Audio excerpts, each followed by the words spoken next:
अच्छा, लोग अब स्टेटस लगा रहे हैं कि 2025 में जो गलतियाँ की हैं 2026 में नहीं करेंगे, और यही लोग पिछले साल भी स्टेटस लगा रहे थे कि 2024 में जो गलतियाँ की हैं 2025 में नहीं करेंगे। और हो सकता है कि ये लोग फिर से अगले साल स्टेटस लगाएं कि 2026 में जो भाई जो गलतियाँ कर ली हैं 2027 में नहीं करेंगे, हम लोग सुधर जाएंगे आगे। इससे बताओ क्या समझ आता है? इससे समझ ये आता है कि जब हम गलतियों को बार बार दोहराते हैं, अब जैसा कि न्यू ईयर आ रहा है, तो आपने, मैंने, हम सब ने अभी से तैयारी कर ली होगी कि भाई कहाँ कहाँ घूमेंगे, कहाँ जाएंगे, क्या क्या करेंगे, किस रिश्तेदार के घर जाएंगे, कहाँ कहाँ सेलिब्रेट करेंगे। लेकिन अगर मैं ये कहूँ कि हम में से काफ़ी लोग इस न्यू ईयर पे खुशी नहीं है, बताऊँ क्यों? क्योंकि हम में से काफ़ी लोगों के कुछ अपने जो हैं वो इस साल दुनिया से रुखसत हो गए।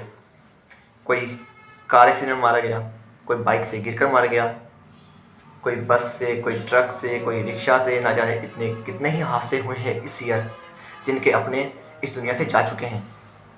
अब वो लोग खुश नहीं होंगे। देखो, ना जाने इस साल कितने ही वाक़ये हुए हैं, अगर आपको याद हो तो। अगर आपको नहीं याद तो चलो बता दूं। इस साल एक वाक़या हुआ था 27 जून 2025 में, कि एक सवाद में फैमिली गई घूमने के लिए, और आपने आई थिंक लोगों को भी याद भी होगा कि वो सवाद में डूब गए थे, और उन्हें कोई रेस्क्यू की टीम जो है वो वहाँ पर कोई रेस्क्यू वाला नहीं था। मे भी अगर आपको याद हो तो मैं कहता हूँ कि इतनी बड़ी मुश्किल बात ही नहीं थी। यहाँ पर अगर कोई पॉलिटिशियन का बंदा होता तो उसे एनी हाउ बाय एयर भी बचा लिया जाता, क्योंकि ये गरीब लोग थे, आम से लोग थे, तो किसी को परवाह थी नहीं। इसी साल वाक़या हुआ बहावलपुर में, मस्जिद पे ब्लास्ट गिरा। नौशेरा अफरोज में मस्जिद पे ब्लास्ट गिरा। किसी का बच्चा गटर में गिरकर मर गया, किसी का बच्चा करंट लगने की वजह से मर गया। एक माँ के 4 बेटे गाड़ी से कुचल कर मार दिए गए। एक रिश्तेदार के 4 अफराद केनाल वाली टंडवाला यहाँ पर डूब कर मर गए। तो यानी कि इस साल कितने ही लोग जो हैं वो इस साल दुनिया से जा चुके हैं। इसी साल क्लाउड बर्स्ट हुआ, कितने ही लोगों के रोज़गार उजड़ गए, उनके घर तबाह हो गए, और काफ़ी लोग इस दुनिया से जा चुके हैं। एक बात बताऊं, और हम में से काफ़ी लोग ऐसे भी हैं कि जिनका कोई पार्टनर था, या फिर कोई रिश्तेदार था, या फिर कोई जिसके साथ हमारा कोई रिलेशनशिप था, या कोई ऐसा दोस्त था, वो हमें छोड़कर चला गया।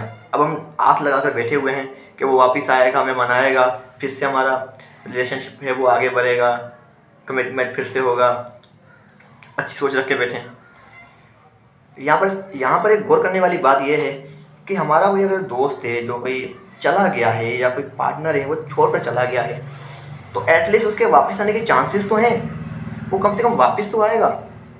यार आप उनका भी सोचो ना, कि जो जिनके अपने जो है वो हमेशा के लिए जा चुके इस दुनिया से, वो कभी भी नहीं आएंगे।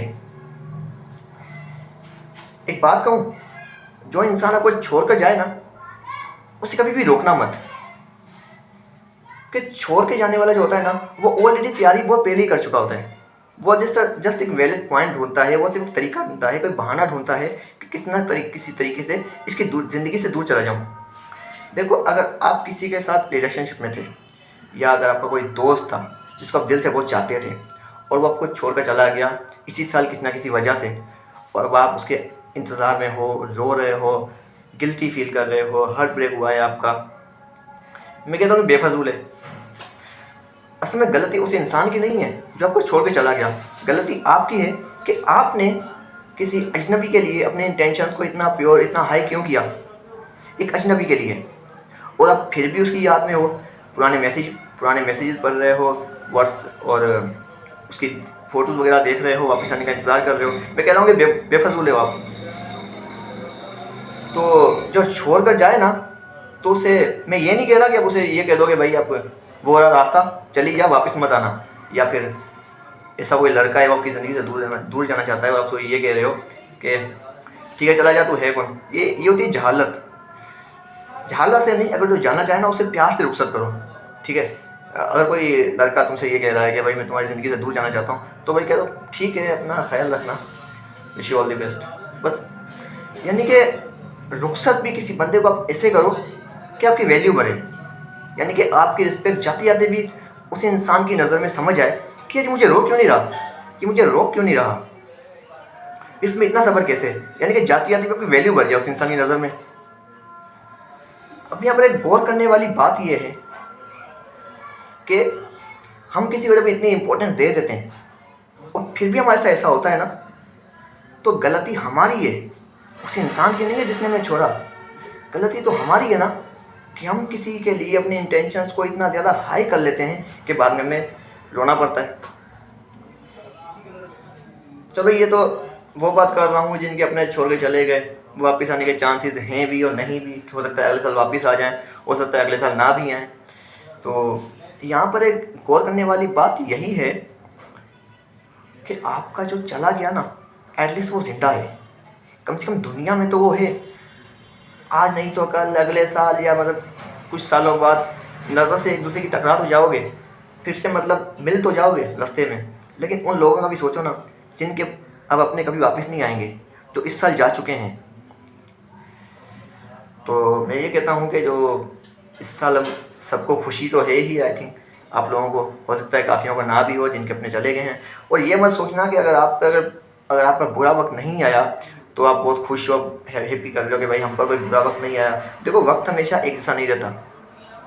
आज अगर किसी और में बुरा वक्त आया है तो कल आप पर भी आ सकता है। तो बुरे वक्त के लिए ना मतलब अपने माइंड को सेट कर लो अभी से कि भाई बुरा वक्त आने में देर नहीं लगती। और जो दुनिया से जा चुके हैं, अब हम लोग उनके लिए कुछ कर तो नहीं सकते, लेकिन एटलीस्ट हम लोग इतना कर सकते हैं कि जो चले गए हैं कम से कम उनके लिए दुआ कर दें, और उनके पेरेंट्स के लिए, या उन बच्चों के लिए जिनके माँ बाप जा चुके हैं, या उस बीवी के लिए जिसका शोहर फोत हो गया, या उस माँ के लिए जिसके 4-4 बच्चे इस दुनिया से फोत हो गए एक ही टाइम पे, या जिस माँ का बच्चा गटर में गिरकर मर गया, जिस माँ का बच्चा करंट लगने की वजह से मर गया, या इस तरह के बहुत सारे वाक़े हुए हैं इस साल। तो हमें चाहिए कम से कम उनके लिए हम दुआ तो करें, अगर हम कुछ कर नहीं सकते तो किसी को एक बेहतर सजेशन देना भी ये होती है एक अच्छी सोच ना। बस यही, बाकी हंसते रहें, खेलते रहें, अपना ख्याल रखें। वैसे भी न्यू ईयर आ रहा है, और आप सबको अभी से एडवांस में हैप्पी न्यू ईयर।